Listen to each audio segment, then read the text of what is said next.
이제 좀 더 재밌는 얘기로 들어갈게요. 2004년도 10월 8일 날 이 세상에서 가장 아름다운 여자와 제가 결혼을 했습니다. 방금 어가 동의하는 건가요? 아니면 반대인가요? 저희 결혼식에 저희 멘토 되시는 분이 오셨다가 그 다음날 이메일을 써주셨는데 그걸 여러분에게 읽어드리겠습니다. 내 영혼이 은총 입어 중한재진 벗고 보니 초막이나 궁궐이나 그 어디나 하늘나라 아련히 덕소가 마주 보이는 언덕에 연보랏빛 장미가 깔려있는 결혼식장의 분위기 하객 한 사람 한 사람이 앉을 좌석까지 지정한 성의 축의금을 안 받는 반지 하나만 주고받는 요란하지도 소란스럽지도 않은 네 간결한 결혼식에서 울려 퍼진 여기에 모인 우리 주의 은총 받은 자여라. 정말 그랬다. 하객 모두가 너에게 뻗친 축복의 손들 사이로 울려 퍼진 축복송은 정말 하나님의 선물이었다. 모두가 정말 너희들이 하나님의 신실한 연예인이 될 것을, 그래서 하나님이 살아 역사하심을 증거하는 증인이 될 것을 간절히 바라고 기도하고 있었다. 유난히도 긴 팔을 너에게 뻗어 찬양하시는 장경철 목사님의 옆모습을 보며 또한 하나님의 마음을 읽은 난 아예 손을 들고 찬양할 수밖에 없었다. 떠나고 싶지 않은 결혼식장을 준비한 이는 너희들이 아니고 하나님이셨다. 결혼식 날 새벽 예배에 나와 예배하는 너에게 하나님이 주신 선물. 대견하고 고맙고 서로에게서 보석을 캐기 위하여 열심히 수고할 것을 당부하며 축복한다. 라고 해주셨습니다. 정말 행복해 보이죠? 네. 근데 너무나 당연한 이야기잖아요. 자기 결혼식. 자기가 일평생 자기가 사랑하는 사람과 같이 하겠다고 하나님 앞에서 사람들 앞에서 약속하는 장소인 만큼 얼마나 설레이고 행복하겠어요. 그런데 한국에서는 흔하지 않은 결혼식이더라고요.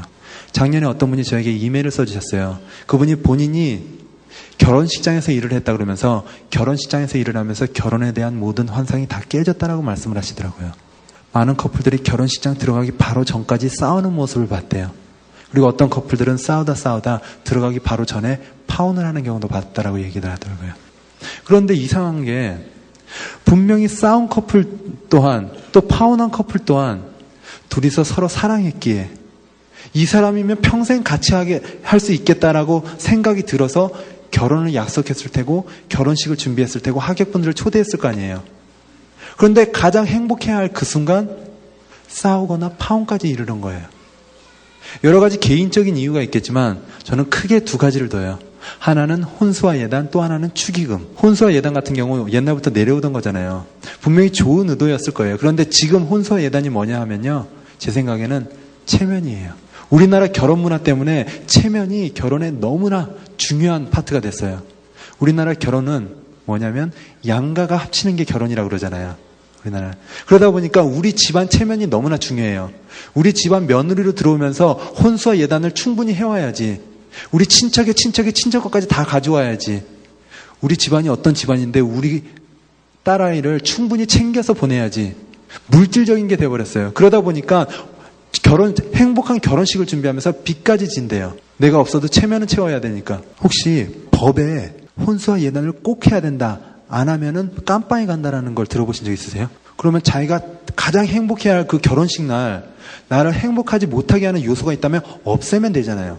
너무 간단해요. 그런데 요새 청년들은 많이 안 하려고 하는데 우리 부모님들이 그 체면이라는 것 때문에 고집하시는 경우가 많다라고 들었어요. 그런데 부모님께서도 분명히 자녀의 행복이 가장 최우선이시잖아요. 열심히 일도 하시고 잠도 안 자시고 자녀 교육시키느라 왜 자녀가 행복했으면 좋겠어. 그런데 결혼 또한 마찬가지 아닐까요?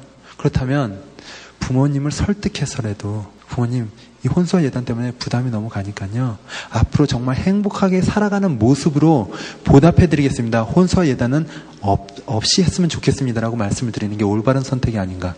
그리고 결혼이 상당히 부담되는 거가 돼 있어요, 한국은. 왜냐하면 다른 사람과 다 똑같이 하려니까. 성경에 결혼이 뭐라고 써져 있냐면요, 자녀가 부모를 떠나는 거예요. 떠난다고 불효를 하고 등을 돌리라는 게 아니라 생각적인 면에서 또 물질적인 면에서도 자립을 하는 거예요. 또 새로운 가정을 하나님 안에서 만들어가는 거니까. 그렇다면 결혼식비를 누가 준비해야 될까요? 떠나는 우리 자녀가 준비하는 거예요. 부모님이 결혼식 비용을 다 대면서 이렇게 해라 저렇게 해라, 혼수와 예단, 축의금 받아라, 뭐 패백해라 뭐하라 하시는 게 아니라 부모님께서도 떠나 보내시는 거예요. 그들이 그들의 형편에 맞게 결혼식을 치를 수 있게 뒤에서 기도를 해주시는 거고요. 형편에 어긋나게 많은 사람을 부르고 그렇게 하는 게 아니라 내가 형편이 안 되면 10사람만 하객분들을 부르면 어때요? 만약에 그것마저도 안 되면 부모님과 나와 내가 사랑하는 사람과만 결혼을 하면 어때요? 결혼의 진정한 의미가 사람 많이 불러서 그게 진정한 결혼이 되는 건 아니잖아요. 또 하나는 축의금. 이건 조금 더 민감해요. 아까 웃는 분도 몇 분 계셨는데 공감을 하시는 것 같아요. 축의금이 뭐냐면 제가 생각하기엔 뿌린 거 걷어들이는 거예요. 나 결혼하기 전에 다른 결혼식 다녀요. 뭐 회사 동료, 친구, 선배, 후배 가서 축의금 드려요. 괜찮아요. 내 결혼식 때는 한꺼번에 모아서 다 받을 거니까. 그런데 나만이 아니에요. 나의 부모님은 10수년간 자녀의 결혼식을 바라보면서 뿌려오셨어요. 그래서 어떤 상황이 벌어지냐면 나의 부모님께서 수년 전에 갔던 결혼식 그 식구들이 또 초대를 받아요. 그때 드린 게 있으니까. 근데 그분들은 가끔 신랑 신부를 한 번도 못 본 경우도 있어요. 그때 부모님께서 가신 그냥 결혼식이니까. 근데 그분들이 초대받아서 참 뻘쭘할 수도 있잖아요. 결혼식장 안에 들어오기도. 그래서 바깥에서 서성대시다가 결혼식이 시작되면 방명록에 이름을 쓰고 그 다음에 축의금을 건네고 식당에 가서 꼭 식사를 하시고 돌아가세요. 내 아름다운 결혼식장이 식당으로 전락하는 순간이에요. 축의금 때문에. 저 또한 제 결혼식 전에 결혼식장 축하하러 다녔어요. 축의금을 드릴 때도 있고 될 수 있으면 선물로 드렸어요. 그게 조금 더 내 마음이 실리는 것 같아서. 그렇지만 축의금을 드릴 때도 있었고 그때 또한 정말 축하하고 축복하는 마음으로 드렸고요.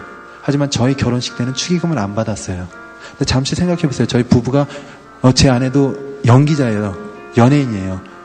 둘이 우리 부부가 결혼할 때 축의금을 받고자 했으면 한몫 크게 챙겼을 거예요. 연예인인데 심지어 일하는 파트가 달라요. 저는 가수고 제 아내는 연기자예요. 그러다 보니까 연예계 모든 사람을 다 초대할 수 있는 거예요. 정말 많은 분들이 오셨을 테고 참 많은 축의금이 걷어들여졌을 거예요. 그 축의금으로 결혼이 끝나고 좋은 일을 할 수도 있고 어디다 다 기부를 할 수도 있었어요.